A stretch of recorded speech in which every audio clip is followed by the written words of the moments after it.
Hello, everyone, and welcome back to another episode of the 8-Bit Adventures podcast. This is episode 310, and I'm your host, Sean Hayes, here to bring you this week's latest and greatest gaming news. So, hope you all had a great week. I know we took a week off last week as I was traveling, but yeah, we're back.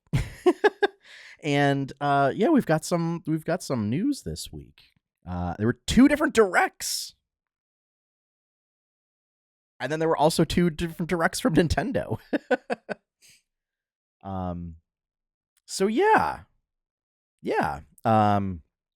We were traveling for my nephew's birthday, and then my son went camping with my father-in-law, and he had a great time. So. And then we did sort of a walkthrough of the TV station last night, where theoretically we will be filming a new Tales of Jamora series. We're still working out the details of that. But all very exciting. I'm very tired. But yeah. And I get the big news this week, World of Warcraft War Within. So, and that will be our last bit of news. And I'm just going to talk about that for a while because I've been playing. Sucked back in. So, why don't we get right into the news this week? I gotta adjust the levels on that. So, first up, GamesIndustry.biz reports that the former Star Fox developer, Argonaut Games, which shut down in 2004, is back. It has risen from the ashes now as a niche publisher, and they are working on releasing a remaster of Croc: Legend of the Gobbos for PC and consoles. So I'm a sucker for these kind of stories when a developer or publisher or something goes out of business and then comes back quite a while later. If you really think about it, so 20 years, so 2004, that is GameCube, PS2, X, I think still, I think that might still, or maybe it's the 360. So GameCube. Since then, we've had the Wii, the Wii U, and the Switch. But if it were prior to, it would be essentially 4 console generations, or roughly that. If you think a console generation is, actually, if we count games, so GameCube, Wii, Wii U, and Switch, because the GameCube wasn't really phased out until 2007. So the GameCube still had 3 years left in it. That's a long time. And I believe the co-CEO or co-president is one of the developers who was on the dev team when they were making games back in the mid 80s. I believe Starliner was the title that he worked on. That's nice to see. Really interested to see. I never played Croc, so I'm interested to see how the remaster looks and what the gameplay's like. My guess is it's probably like a 3D platformer collectathon, maybe. because that was big at the time. So, yeah, congrats for coming back, Argonaut. Next up, there was a D&D Direct. So from Wizards of the Coast, there was a lot of promotion for it and talking it up, and it was not. I don't think it was worth the hype, personally. Basically, it was like a 20-minute presentation. They spent like a good 15 of those minutes just talking about like more about the upcoming revised handbooks, like the core rule books, which at this point, the player's handbook like does an early release to local game stores next week. So I feel like you probably could have talked about future titles more, or at least spent more time talking about the Dungeon Master's Guide and the Monster Manual, which we have seen like almost nothing of. And those are, the Dungeon Master's Guide is like 2 months out. So, yeah. They did provide a roadmap of some of the new books through 2025. And they did show more of Project Sigil. I think they're officially calling it Project Sigil. With that stupid hard G in there. And I mean, that looks good. It has a lot of like dungeon building in there. I'm curious to see how it will run. I did sign up for the closed beta, I think. So, and then the ability to import your own stuff. So like, if you don't want to pay for like the 3D minis, you can import your own tokens into it. It does look weird. You can also import your own maps. So like if you just want to run 2D maps with your own tokens, that is an option. But, they're also going to be selling, basically the 3D models for creatures and probably dungeon packs and things like that. I will be very curious to see if they open it up so that like you can provide, like if people who are able to do 3D modeling, like if you can build your own terrain and then add your own textures and stuff,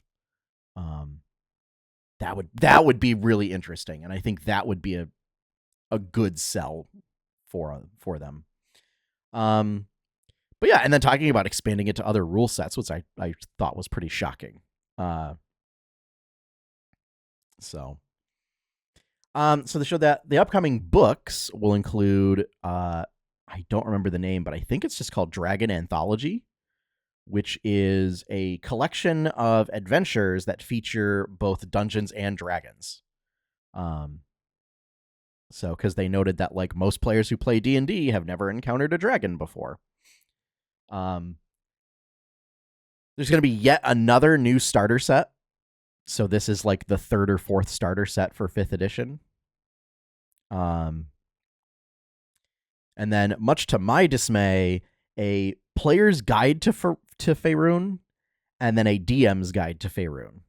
I don't know about you folks. I'm kind of sick of the Forgotten Realms at this point. Like, I don't care. I'm sure it's for all the people that played Baldur's Gate 3 and they want to get into D&D. Like, here's more information about the setting. Yeah, I hot take, I think Forgotten Realms is one of the least interesting D&D settings. But it's Eberron is not going to get the same level of love, at least from Wizards proper. But this was not part of the D&D Direct, but I follow Keith Baker, who is the creator of Eberron. But he's not affiliated with Wizards of the Coast outside of that setting. He is currently working on some of his own stuff for Eberron for the revised rule set. So it's a weird situation where like he basically follows the same rules that the rest of us do for creating content for Eberron. It's just that he tends to create better stuff since he originally created the setting, and so he kind of understands very, very much what it's about and like how things should progress and everything. So yeah. So Forgotten Realms books. Bleh. So ultimately, I was not super pumped for after watching the direct. I thought it was cool for the Project Sigil stuff, but ultimately there wasn't a lot in there that was very new or super exciting for me. Adventure books, whatever. I'll be interested to see, like, to hear what the feedback is regarding those adventures and whether they really utilize and capitalize on dragons and their abilities. So yeah, that is up on YouTube to go watch it. They did, like, it was a very weird, like, sort of intended to be like an inspirational piece about community and the history of the game and that stuff, because it's the 50th anniversary. So like what D&D means to people. And it was like, after a lot of the blunders of the previous years, I mean, it felt very much like a corporate promotion. So yeah. This is also for anyone out there who thinks that I just, shill for Wizards of the Coast. I'm not excited for a lot of stuff that they have in the roadmap. And I would have preferred to have like 20 minutes of talking about the DMG even, since we've gotten almost nothing aside from Bastions will be in it. And a new layout. So, apparently it'll have 100 pages of magic items, which I'm like, that's okay. That's not really one of the things that's like one of the least important parts of the DMG. So, anyway, we'll quit yapping about the D&D Direct to instead talk about Indiana Jones and the Great Circle. Namely, the premium edition. So, IGN reports that everybody's calling it the iconic look. I don't know if it's that iconic, but his sort of open ripped shirt look from Temple of Doom is available as a cosmetic skin if you buy the $100 premium edition. And I guess that's the only way to get it currently. Now, that's whatever. Warcraft does the same thing, kind of, where they put like mounts and little out of combat pets and stuff in collector's editions and everything. What tripped me up on this was what is included in the premium edition and for the cost, where you get the base game, which is a $70 game. Okay. So then the extra stuff, we're talking about $30. You get a story expansion. I don't know the details of the story expansion, so like I don't know how much content you're getting there. You get a digital art book, not a physical one, but a digital one. And the cosmetic skin. Without knowing what sort of content you're getting with the story expansion, I don't think this is a great value. Like, and I made the comparison when I posted the story to social media, or shared the story from IGN on social media. I made the comparison to the Unicorn Overlord Master Collection. where for I think it was around the same price. Like, number one, base game's cheaper. And then I think the Master Edition might have been like $20 more. But you got a physical copy of the game, which I don't think you're getting with this. You got a physical art book, a 2-disc soundtrack, and a full-on card game. Like a full-on deck-building card game. That plays like 2 to 4 people. Which, like, that in and of itself, like, would typically retail for like $60. Like, if it was a mass-produced card game.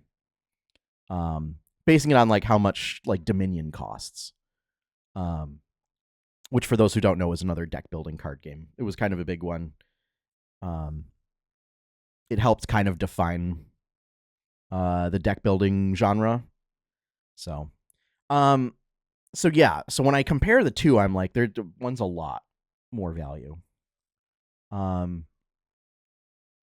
if we want to compare it to something where you only get digital rewards, I forget the Epic Edition, I think, of a World of Warcraft expansion, right? Which basically gives you all of, like, it's technically to pay for the expansion, but like you also, if you did not previously, have the game, it would also give you the game. So you get base game expansion, you get a bunch of cosmetics, you usually get a month free of game time, and some other stuff for $80. So for $20 cheaper, you also get more stuff. Yeah. So yeah, I don't know. I don't think it's a great deal, but I'm not gonna knock it if you want to buy it for that price, but yeah. And I think this is Bethesda. So yeah, I don't know what they're doing. So, yeah, that's my 2 cents on Indiana Jones and the Great Circles Premium Edition, and it's also going to look real silly if they. So, like, number one, it's the only way to get this skin is to buy the Premium Edition, and they figure thirsty people are going to want to buy it just for the skin. But also then it's going to look silly if they later release that as an option that you can just buy for, $2 or whatever. So yeah. That's my 2 cents on that. Next up, there was both an Indie World Showcase and Nintendo, like a Nintendo Partner Direct, or a Nintendo Direct Partner Showcase. They did them back to back. They were just like, let's just do it all at once. So this, it was an okay Direct. There wasn't a lot in there that I thought was like super interesting. There's a couple of, mostly there were things where I was like, that's a really interesting art style and art direction. Like, I don't know if it's a game I would play, but like, it's got some really cool visuals in there. And then there were, a couple. Ironically, the one that I'm most excited about is Shovel Knight Shovel of Hope DX, which is just Shovel Knight again. But but Yacht Club has talked about it's basically an anniversary collection, where they also put in a bunch of new features into Shovel Knight.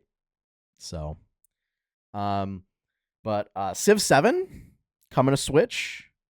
That was a surprise. I was not expecting that.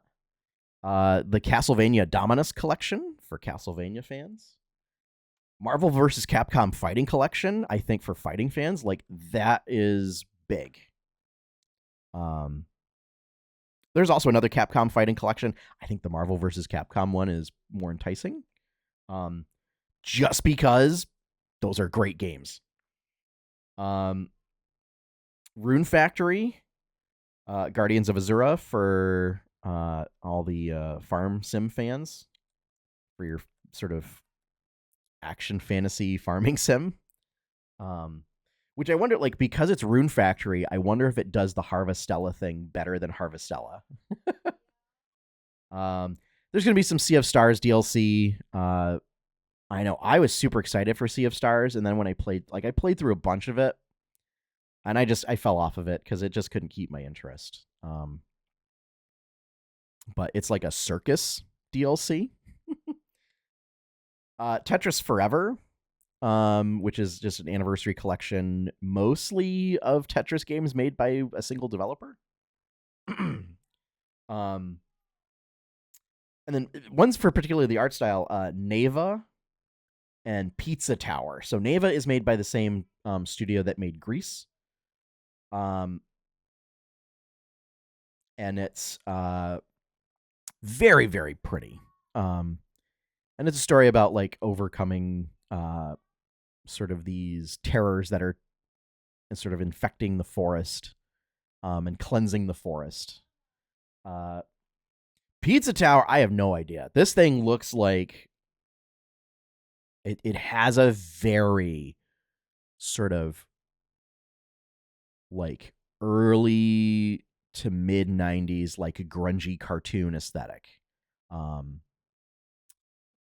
Like it kind of feels like it's got some bones with like Ren and Stimpy or Rocco's Modern Life, like that sort of style to it, which I thought just was really interesting. Otherwise, it's like it almost kind of felt like it was trying to do the Sonic the Hedgehog thing of like a speed platformer, but with pizza, and you play as a pizza chef, so it's weird, man. I love to see weird games like that. So I hope it is successful enough that, you know, the studio is able to work on other projects. And like a whole bunch of DLC for Balatro, which I have seen some stuff around about it, but like not a whole bunch of information. It was like, you know, like people are talking about it, but like it's not dominating the conversation because everybody's talking about was it Black Myth Wukong.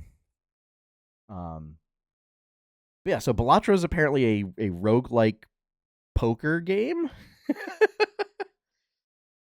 But you know, the DLC is for like card backs and stuff of like Witcher 3, Vampire Survivors, Among Us. And there was one more. I don't remember what it is, but like it was when Vampire Survivors showed up. Like first off, when Witcher 3 was there, I thought it was going to be like, oh, is it like Gwent or something? No, it's like a cosmetic tie-in. And then Vampire Survivors showed up, and I was like, they hit the big time, folks. Oh, Dave the Diver is the other one. That's what it is. So yeah, and I love indies supporting other indies. Like I always think that's great. But the big one for me, and this is a big deal. Metal Slug Tactics. So I'm a sucker for, you know, tactical role playing games, like tactical strategy games. And like it's got that. It looks like it has that charm. And then it looks absolutely gorgeous. With like that Metal Slug art style with the sort of pixel, like very I guess like HD pixel type thing. And it's like I don't play Metal Slug, and I might pick this game up. You know, like for, you know, I typically don't do like modern era like tactical strategy games, and in favor of like fantasy ones. Like I might get this because I just for the animations and the style and everything, it looks so good. So yeah, that's my reaction to the Direct and the Indie World Showcase.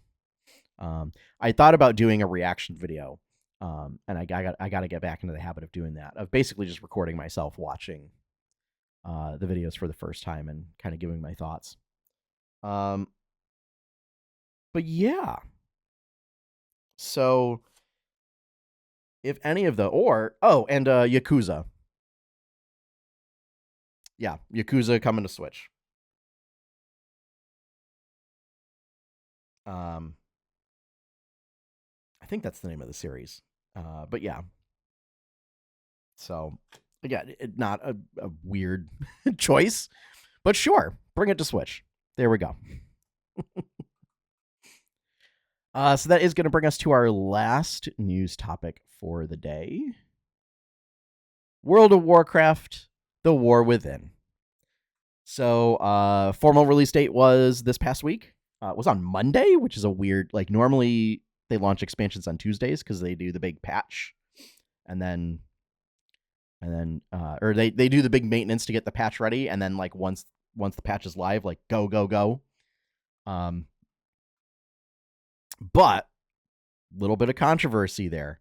Was they, as part of like the collector's edition and the epic edition and whatever they're called and stuff, they included, bundled in there, early access. So you could get in, I think it was starting Thursday or Friday. So it was basically, you got like 3 days of early access. Which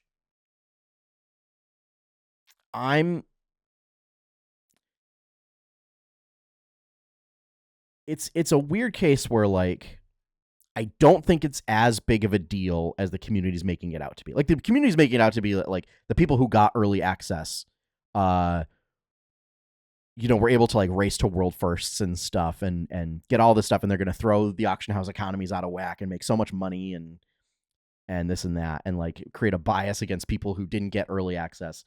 I don't think that's the case.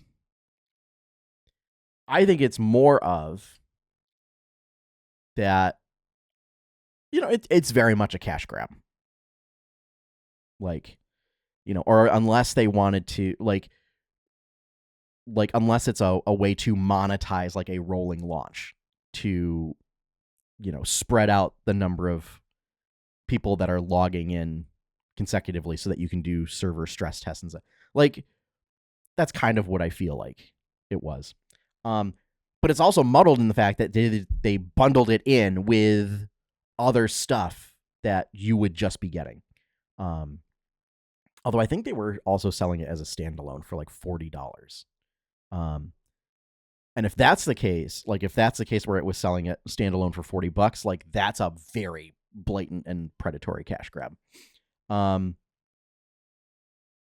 then there's been there was some like tuning of like damage and health for enemies and stuff, where Blizzard felt that leveling was too easy.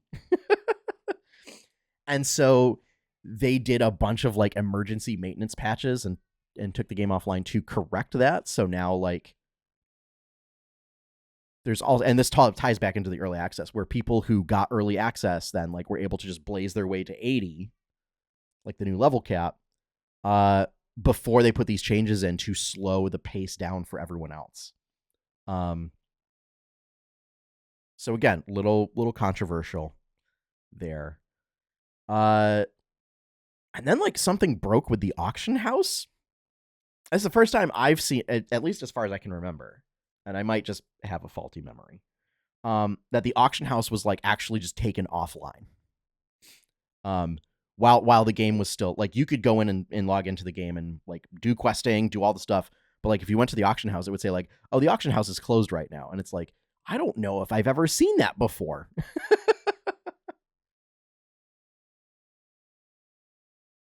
And I can't help but think that it's all the people like me that are running Auctionator, which is an add-on that scans the auction house to give you like prices of things.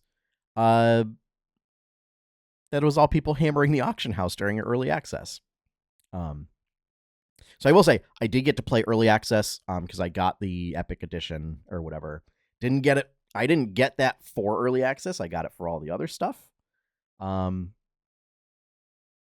But yeah, I mean, I think the silly thing is that Blizzard will with my experience of working with a sales team and sales department, my guess would be they apportioned part of the revenue from like all the upgraded editions to like they would set aside a certain percentage as like, this is what we're applying the value of the early access to as part of those packages, to then present the argument that like, here's how much money selling early access made. Whereas like, for me, the value of that was $0 because, it did not factor into my decision to upgrade or not. It was all the other stuff. So like, it was just a fancy bonus that for me, like, it was just considered added value, which is typically done as 0. But they could say, oh, well, we value this at $10. $10 of the, collector edition or whatever bundle is assigned as a line item to early access. So then they can turn around and say like, yeah, we made oodles and noodles of money for early access specifically, so this is something that we should continue doing in the future. Which is why, unfortunately, like, if nobody bought the early access specifically, I think they would still go forward with doing this in the future, unless community backlash is big enough. I don't know. Now, that said, this expansion is a whole lot of fun. Controversies aside, yeah, I'm having a great time. They made the game a lot more friendly to solo players, because like, I'm in a guild, right? I've been in the same guild that I was in since I started playing in 2007. The problem is most of the people in the guild are not playing anymore. So basically, I treat the game like I'm a solo player. So follower dungeons are a new thing. So this is similar to systems that they have in Final Fantasy XIV, where you go in, you solo queue for a dungeon, and you queue it up as a follower dungeon, and then what the game does is it gives you a bunch of NPCs that fill in the roles of the other party members for you. And you just, unfortunately, the difficulty, I guess it's intended to be like a story mode, easy mode kind of thing. So like, you just typically steamroll your way through it. But it's a way to be able to experience a dungeon, kind of learn some of the dungeon's mechanics, and at least complete it for story purposes. Because, Warcraft has a tendency to do this thing where like, you play through the quest line of an area and it culminates with a dungeon. So in the past, like, you had to find a bunch of other people just to do that dungeon so that you could get rid of the quest in your quest log, or not do the quest at all. But they would often put like a piece of desirable gear as a quest reward for that, or a bunch of like currency or something. In addition to follower dungeons, there are also delves, which are intended to be are intended to be a scaling sort of 1 to 5 player experience. That is usually like a much shorter little dungeon that has like quirky mechanics tied to it. So it kind of has some elements of Torghast for folks that have played Shadowlands. And it's kind of got some elements of like the island expeditions from Battle for Azeroth, and like other sort of or scenarios that they introduced in like Pandaria, I think. Either Pandaria or Cataclysm. Where those were like 1 to 3 player experiences. that could scale up. And you get NPC companions, and delves have a scaling difficulty that you can do, and you get better and better gear as you do it. So, and delves will be included as a way. So there's this mechanic called the Great Vault, which is intended as a way to you do certain tasks, like you complete certain content, usually raids, dungeons, and it used to be PvP. The PvP portion has been replaced with delves. So as a way to give solo players a way to get access to sign up kind of mythic dungeon or raid level gear.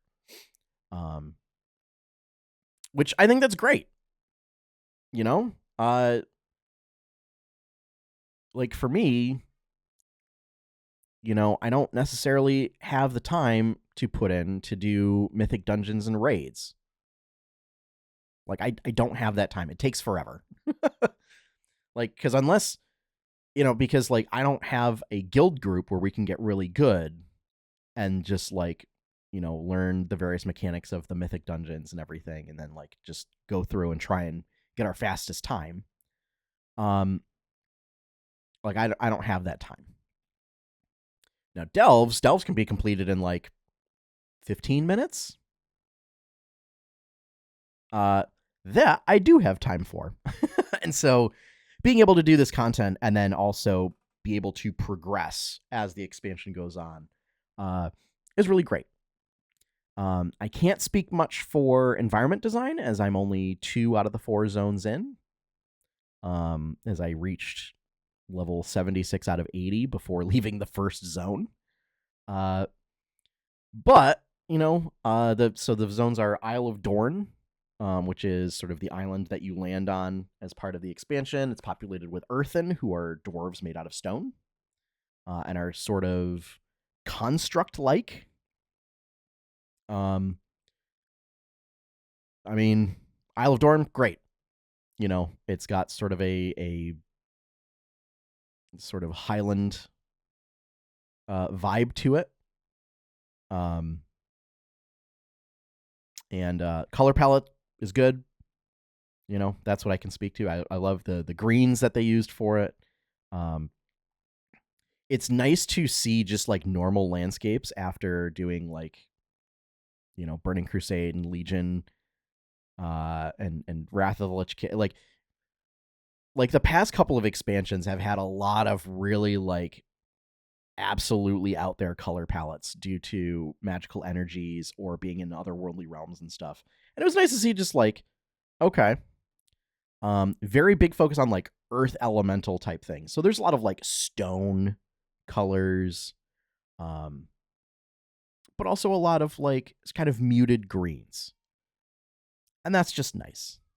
It's nice to just like go and sit and hang out for a bit.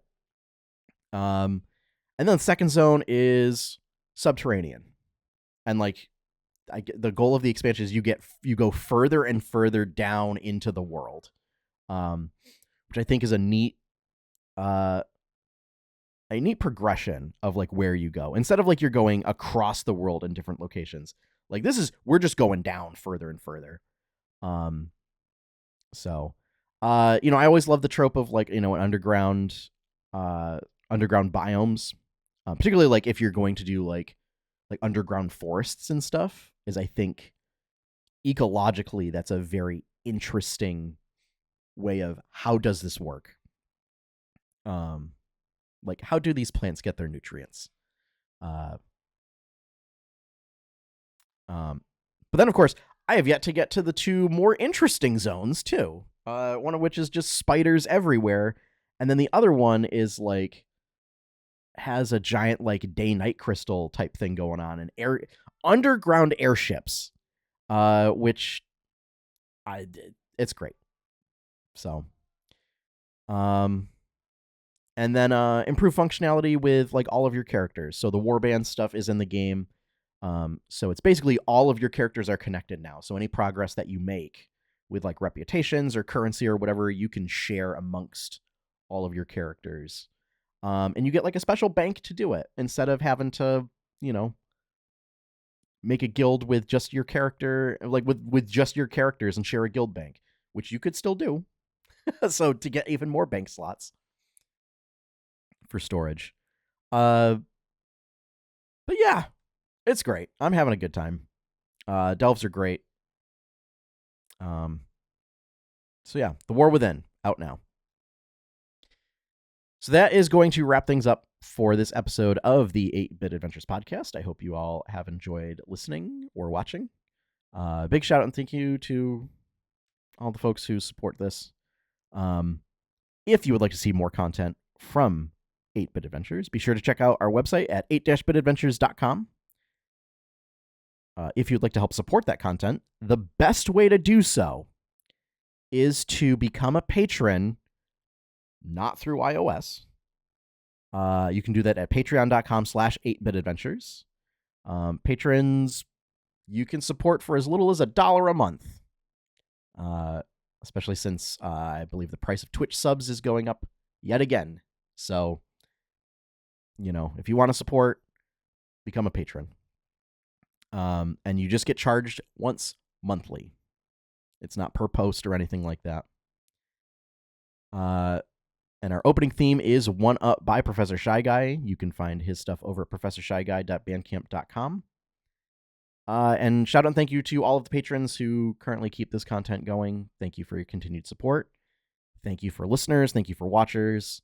You can also support, by the way, just, leaving a 5-star review on Apple Podcasts, or if you're watching on YouTube, like, subscribe, all that call to action nonsense.